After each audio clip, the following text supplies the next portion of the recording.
Hi, welcome to Kenny's Corner. I'm Jerry. I'm your host. Wow, a 3-2 victory for the Red Sox last night against Yamamoto. Fantastic game for the Red Sox. They were led by Ceddanne Rafaela hitting 2 home runs in the same game off of Yamamoto. The Red Sox got another run in the eighth when Montecchio doubled, the Red Sox third hit of the night. And then Duran dropped the bunt. He beat it out. Their fourth hit put runners on first and third. The Dodgers inexplicably played the infield back to not worry about the beginning. The Red Sox have a great bullpen. You can't give up the lead. They did. Got a double play grounder. Put the Red Sox ahead 3-2. Guerrero pitched the eighth. Chapman pitched the ninth. Got his 27th save. And that, my friends, was that. So they've won the series. It's their eighth consecutive series that they've won. Good for them. And tonight they'll send Jake Bennett to the mound against Emmett Sheehan at 7:30. That game is on NBC at 7:30. This was the game that I felt the best about in this series. And you'll remember that going into this I don't want to just include the road trip because I included Toronto. In these 10 games, I was hoping for 6 wins. 2 against Toronto, 3 against the A's, and 1 against the Dodgers. Well, they got the 2 against Toronto, they got the 3 against the A's, and they've already got the 2 against the Dodgers. So they've got 7 wins in 9 games. They've really opened up their wild card lead to 5 games over a host of teams. And they're closing in on the Yankees. On 6/24, the Red Sox were 15 and a half games behind the Yankees. As of this morning, they're 2.5 games back. And the schedule is really favorable to the Red Sox the rest of the way. I haven't looked at what it does for the Yankees, but the Red Sox don't play really out of the Eastern Seaboard or Eastern time zone for the rest of the season. A few games here in the Central, but that's it. So that's a favorable schedule, and you got to feel good about that.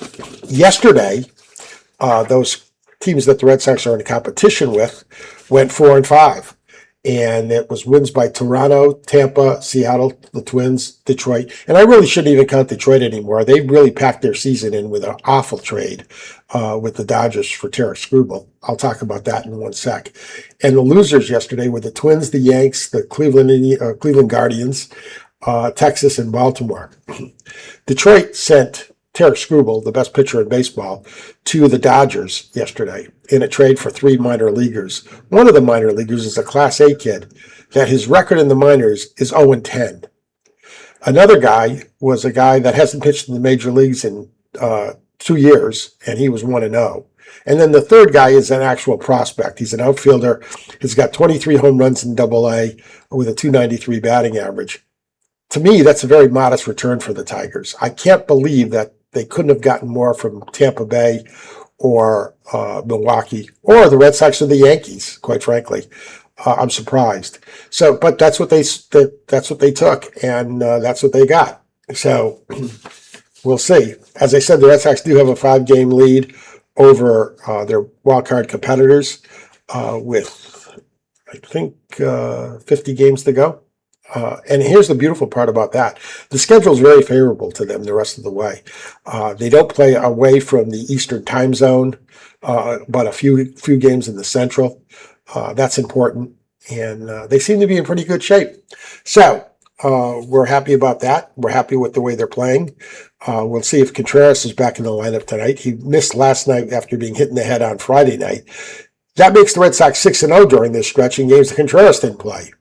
So they're able to cobble together. Now, they only did get 4 hits, and one of them was a bunt. But a win's a win, and I won't be like the idiots on Sports Hub and diminish anything that they're doing. They've been just outstanding. I think I mentioned this earlier. On June 24th, they were 15 and a half behind the Yanks. As of this morning, they're 2.5 back. So we'll see how that goes the rest of the way. And that's our show for today. I'm Jerry. This is Kenny's Corner. Give us a like. Give us a subscribe. If you like, leave a comment. If you got some trade ideas, throw them out there. We're willing to listen. Joe Murray on Boston has entered the chat the other day, said something about the Red Sox going after Bryce Harper. That's insane. The Phillies are in the race. They're not trading Bryce Harper, and they're not trading him to the Red Sox. The Red Sox already have a first baseman.